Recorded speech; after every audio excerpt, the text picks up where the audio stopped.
De hecho, hay gente que dice que Nietzsche fue uno de los primeros pensadores posmodernos. ¿Por qué? Porque Nietzsche criticó la moral cristiana. ¿Okay? O sea, entre muchas otras cosas, ¿no? Pero Nietzsche dijo... Sí, él hacía una cosa que se llamaba filosofía martillazos. Okay. Entonces Nietzsche llegó a mostrar por qué los valores... sí, güey. O sea, sí, al putazo. A romper cosas, a romper. Porque de hecho Heidegger es el que destrozaba, pero antes de Heidegger Nietzsche hacía filosofía martillazos porque llegaba a romper y decía de que todos estos valores nobles de los pobres nada más son que valores reactivos envidiosos de los valores de los nobles, ¿no? Como por ejemplo... ¿por qué la humildad es un valor en el cristianismo? Porque realmente lo que aspira el hombre es a ser goloso, atragantado y hoarder. Entonces la humildad es lo chido, ¿sabes? Yeah. Pero realmente era formación reactiva, porque es como yo soy pobre y no puedo ser como el burgués, entonces voy a demonizar sus virtudes. Y formación reactiva, mis virtudes son las opuestas a las de ellos. Entonces Nietzsche vino a revelar... Vale, nunca había pensado eso. Sí, güey. Nietzsche vino a decir, la moral cristiana es pura hipocresía. Porque la moral cristiana nada más viene a que glorificar la envidia de los valores burgueses.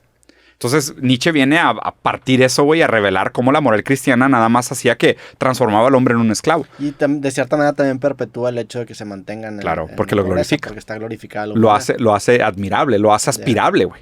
Tienes que ser humilde, tienes que llevar una vida de servicio, tienes que, ¿sabes? Tienes que bajar la cabeza, ¿sabes? ¿Por qué? Porque pues, el lugar burgués ya está ocupado, güey. Sí. Por eso también Marx decía que el peligro de que la religión fuera el opio del pueblo. Porque la religión es fundamentalmente antirrevolucionaria, güey. Sí, qué locura. Está cabrón, güey. Es cabrón. Entonces, mucha gente dice que en Nietzsche están algunas de las primeras semillas de la posmodernidad. Aunque realmente el primero en usar la palabra posmodernidad fue Francis Lyotard. Lo raro es que si Nietzsche hacía filosofía martillazos, que era solo romper, la metamodernidad viene a ser la filosofía del trueno. ¿Por qué? Porque el trueno rompe, ilumina, pero recarga de energía. Okay. Y la metamodernidad lo que quiere hacer es eso. Quiere romper, o sea, la premisa posmoderna, pero la quiere iluminar para mostrar, o sea, cómo se está haciendo ese rompimiento. Y le quiere dejar energía para que se mueva del lugar. La postura metamoderna no es tanto que la verdad sea una cosa, sino que la verdad es una dirección. Okay. Y la búsqueda del pensamiento metamoderno es pensar que existen verdades contingentes, históricas, ¿no? Entonces, en este momento hay una serie de categorías que describen la realidad, pero no son categorías trascendentales. Son categorías contingentes.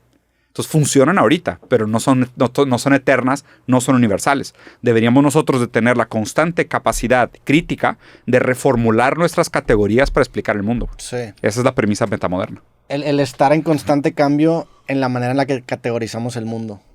Entonces la posmodernidad supone una categorías fijas. No, la posmodernidad suponía que no habían categorías. Ok, ya. La modernidad son categorías fijas, la posmodernidad no niega categoría. Las categorías y ahora estas categorías cambiantes que te agregan una versión un poco menos diferida del tesis, mundo. antítesis, sí. Síntesis. Sí, está bien interesante esa forma de pensar porque también pues empieza a explicar muchísimos géneros que acaban surgiendo en temas como el entretenimiento con esta misma premisa. O sea, si hablas, por ejemplo, del podcast, pues el podcast es el hijo bastardo entre el videoblog y la televisión. Sí, o sea, totalmente. Tienes la tesis que es este programa muy producido con cámaras y la chingada. Que en su momento también fue una síntesis, ¿eh? Sí, definitivamente. Eso es lo chingón.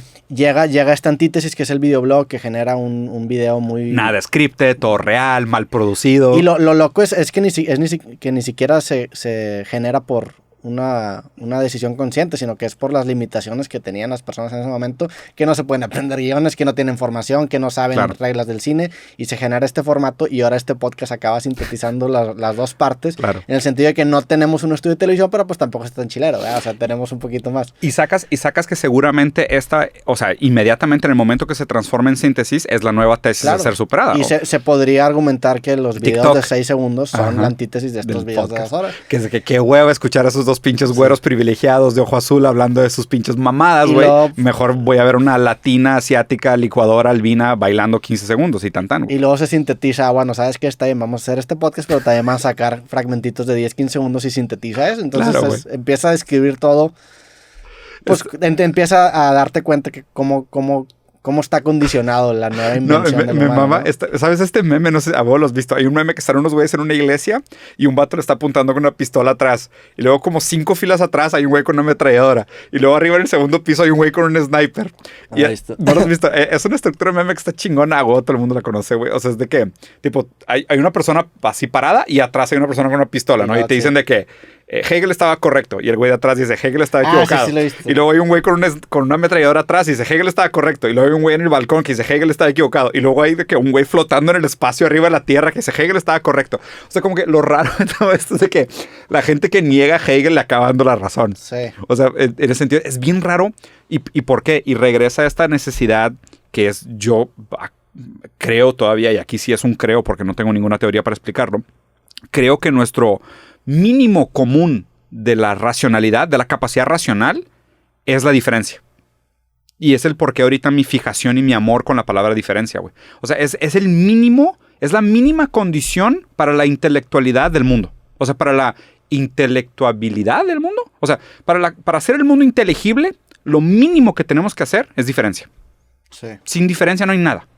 O sea, si hubiera pura afirmación o si hubiera tal cosa como una universalidad de igualdad o si todo fuera un uno, el mundo no sería inteligible para el humano. O sea, el humano requiere un mínimo de diferencia. ¿Sientes que algún punto en esta persecución dialéctica de la verdad vamos a llegar a nada? O sea, ¿qué nos garantiza que cada vez nos acercamos más con este ejercicio dialéctico? Pues es que, a fin de cuentas nos podemos ir en una espiral como un loco que se va en una espiral y llegas acabas en una... Entonces, a fin de cuentas, la cultura, lo que nos contamos a nosotros mismos, de nosotros mismos, sí, es paja, ¿no? Pero mira, la definición de verdad es contingente histórica. La definición de verdad es contingente. ¿A qué te refieres? O sea, que la definición de verdad está diferida, lo que hablábamos antes. O sea, tiene un timestamp. O sea, la definición de verdad es algo ahorita. No es la misma que hace 2 siglos y no va a ser la misma dentro de 2 siglos. Entonces, tratar de con el lenguaje explicar nuestra capacidad o no de acercarnos a una cosa que es la verdad y la verdad que es una metáfora de otra cosa. Sí. O sea, no creo que ni siquiera que tenga valor. Sí, bueno, pero ahí te estás refiriendo a una verdad como un objeto fijo. Sí. Y no creo que exista tal cosa, güey. Sí, pero bueno, a lo mejor sobresimplifiqué de más a lo que me refiero con verdad, pero ¿hacia dónde va todo eso? O sea, ¿cuál es la meta última de... Yo no creo que tengamos meta. De la dialéctica, nada más seguir...